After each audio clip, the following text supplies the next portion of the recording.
এখানে বিস্তারিত আলোচনা হয়েছে আমরা কেন আজকের এই নির্বাচন এখানে প্রয়োজন। আমরা জানি এটা 18তম লোকসভা নির্বাচন এবং এই নির্বাচন প্রধানমন্ত্রীজিকে তৃতীয়বারের জন্য ওনাকে প্রধানমন্ত্রী হিসাবে দেখার জন্য তার নির্বাচন। আমরা দুর্বল প্রধানমন্ত্রী আমরা চাই না। আপনারা জানেন কিছুদিন আগেও আমরা শুনতে পেয়েছি প্রধানমন্ত্রী নিজেই বলেছেন যে যেভাবে ইন্ডি জোট হয়েছে, যদি তর্কের খাতিরও আমরা স্বপ্নের মধ্যেও ভাবি যে ওরা সংখ্যাগরিষ্ঠতা পেয়েছে, তাহলে 5 বছরে 5 জন প্রধানমন্ত্রী হবে। কারণ কে প্রধানমন্ত্রী হবে এখন পর্যন্ত কিন্তু ওরা ডিক্লেয়ার করতে পারেনি। আমরা পশ্চিম বাংলায় দেখলাম ওদের ইন্ডি জোটের অস্তিত্ব নেই। আমরা কেরালাতে দেখেছি ইন্ডি জোটের অস্তিত্ব নেই। তো এটা কি জোট এখন অব্দি মানুষ বুঝতে পারছে না। একটা বিভ্রান্তি ছড়ানোর জন্য একটা ইন্ডি জোট করেছে। আমি প্রায়শ অনেক জায়গায় এই কথাটা বারবার বলি যে আপনারা নিশ্চয় শোলে সিনেমা দেখেছেন। শোলে সিনেমার মধ্যে আমি জানি না এখানে সবাই দেখেছেন কিনা শোলে সিনেমা, সর্বকালের সর্বশ্রেষ্ঠ সিনেমা একটা।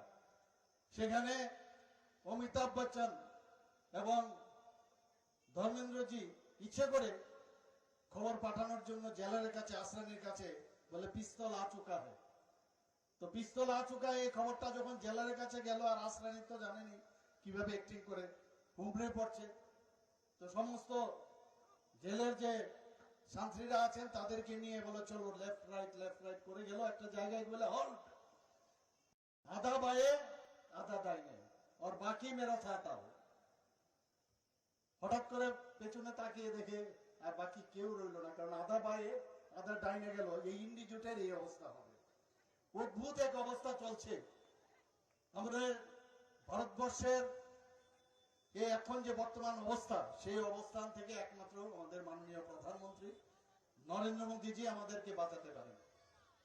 এখানে আমি শুনলাম, আসার সময় আমি দেখলাম এখানে সংখ্যালঘু সম্প্রদায়ের মানুষ এখানে প্রচুর বাস। এখানে আপনাদের অবগতির জন্য আমি জানাচ্ছি, কিছুদিন আগে ত্রিপুরাতে উপনির্বাচন হয়েছিল। সেখানে সিপাহী জলা নামে একটা জেলা আছে, সেখানে বক্সনগর এবং ধনপুর 2 জায়গায় উপনির্বাচন হয়েছে। এই বক্সনগরে 65% সংখ্যালঘু মা বোনেদের বাস। সেখানে কি হয়েছে, সবসময় এখানে সিপিএম এর একটা ঘর ছিল। এখানে কংগ্রেস মাঝে মাঝে 1-2 বার জিতেছে, কিন্তু সিপিএমই সেখানে সর্বেসর্বা। আমি প্রতিদিন এই বক্সনগরকে টার্গেট করে আমি এভরিডে আমি প্রতিদিন ওখানে গেছি। ধনপুরে আমি গেছি। ধনপুরে আমরা গত বছর জিতেছিলাম, সেখানে মাত্র 3,500 ভোটে।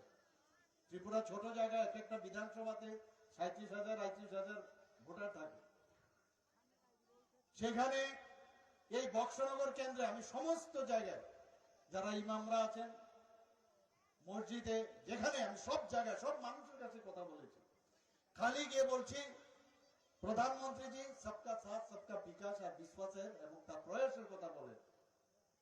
আপনারা জানি না এটা শুনেছেন কিনা, সেখানে আমরা শুধু জিতেই নি, সেখানে ওদের জামানত জব্দ আমরা করে দিয়েছি এই বক্সনগরে। আপনারা ভাবুন, মানুষ খালি আস্থা চায়, মানুষ বিশ্বাস চায়। আর এই বিশ্বাস কে দিতে পারেন? মাননীয় প্রধানমন্ত্রী নরেন্দ্র মোদী। ধনপুরে 18,000, যেখানে আর 3,500 ভোটে জিতেছিলাম, 18,000 ভোটে আমরা জিতেছি, ভাবুন।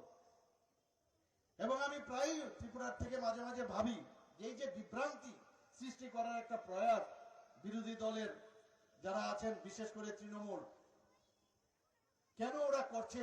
এই বিভেদের মধ্যে গুলা জলে ওরা মাছ ধরতে চায়। মানুষ বুঝে গেছে এখন আমাদের সবাই গরিব রাখতে চায়।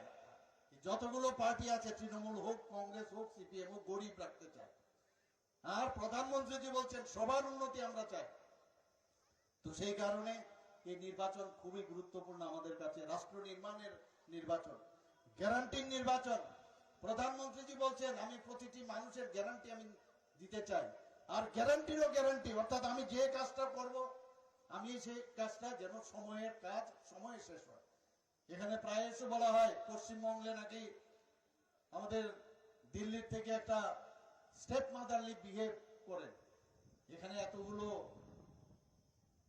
যে রাস্তাঘাট, ন্যাশনাল হাইওয়ে, এক্সপ্রেসওয়ে, রেল, এখানে কিছুদিন আগেও হাওড়ার এখানে দেখেছেন আপনারা যে রেল লাইন প্রথম ভারতবর্ষের মধ্যে একটা জলের নিচ দিয়ে মেট্রো শুরু হলো।